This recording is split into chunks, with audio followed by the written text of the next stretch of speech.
ఇది చూసారా? ఇదేంటి? ఇదొక కొండ లాంటిదా లేదా కూలిపోయిన పిరమిడా?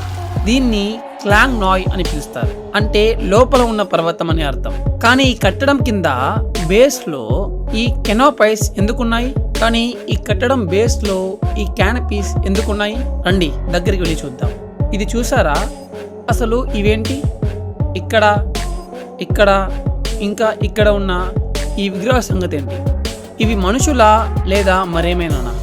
ఇక్కడ కేవలం మనుషులు లేదా హ్యూమనాయిడ్స్ మాత్రమే కాదు, జంతువులు కూడా కనిపిస్తాయి. ఇక్కడ మీరు ఒక సింహాన్ని చూడవచ్చు, అలాగే ఇక్కడ ఒక కోతిని చూడవచ్చు. కానీ ఇవి ఏం చేస్తున్నాయి? వీటిని రకరకాల ఫేషియల్ ఎక్స్ప్రెషన్స్తో చెక్కారు. ఇది నవ్వుతుంది, ఇది బాధలో ఉంది, మరి ఇది కోపంగా ఉంది. అసలు ఇవి ఏం చేస్తున్నాయి? ఇవి ఈ టెంపుల్ యొక్క బరువును మోస్తున్నాయి. తమ భుజాలు మరియు తలలను ఉపయోగించి ఈ మొత్తం టెంపుల్ బరువును మోస్తున్నాయి. టెంపుల్ నేలలోకి కుంగిపోకుండా ఇవి గట్టిగా పట్టుకొని ఉండటాన్ని మీరు స్పష్టంగా చూడవచ్చు. ఈ బరువు మోసే విగ్రహాలకు ఏదైనా పేరుందా? అవును, వీటిని భారవాహకులు అని అంటారు. ప్రాచీన సంస్కృతంలో దీని అర్థం బరువును మోసేవారు. సంస్కృతంలో బార్ అంటే బరువు మరియు వాహక అంటే మోసేవారు అని అర్థం.